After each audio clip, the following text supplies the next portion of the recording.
Healthcare laundry is, again, it's unique in the standpoint that we really need to focus on if we've got maybe a resident that's sick that might have something going on that we need to isolate those items of that. So they'll have contamination bags that might be disposable in the standpoint you put them in the washer, they'll melt away, or they'll go into a special hamper. So when we're designing a healthcare laundry, we'll have soil sort rooms, we'll have wash rooms, and then clean rooms with the dryers, so that laundry proceeds through that laundry process into those different areas, and those will have negative airflow.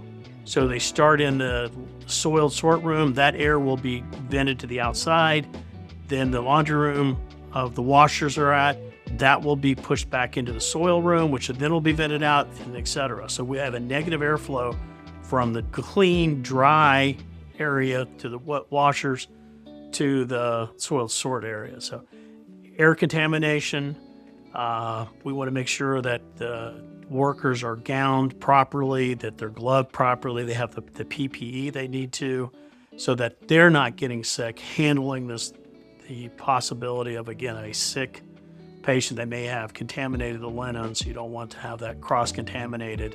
As well as when we're done, we're not putting it back into the same laundry basket that we just put soiled in, and then we put clean back into it, now it's recontaminated. So those are some real basics, but it's also, when you're designing the healthcare, how many laundry baskets do we need? How many shelves do we need?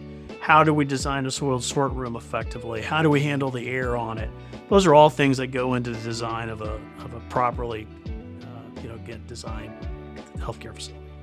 There's actually very strict regulations about it, and so laundry managers need to be aware of those regulations. We can help them if they need some, if you will, the documentation. But yeah, that's a well-regulated of how things need to be done. So yes, it needs to be trained, it needs to be procedures, it needs to be written, and we do help with that a little bit if there's some specific questions about it, but the laundry managers typically are certified that they are handling it properly, and they get inspected. So the states will come in and inspect these laundries and the whole facility, and if there's any deficiencies, they mark those. So we try to help to make sure we're a good partner, that those inspections go well.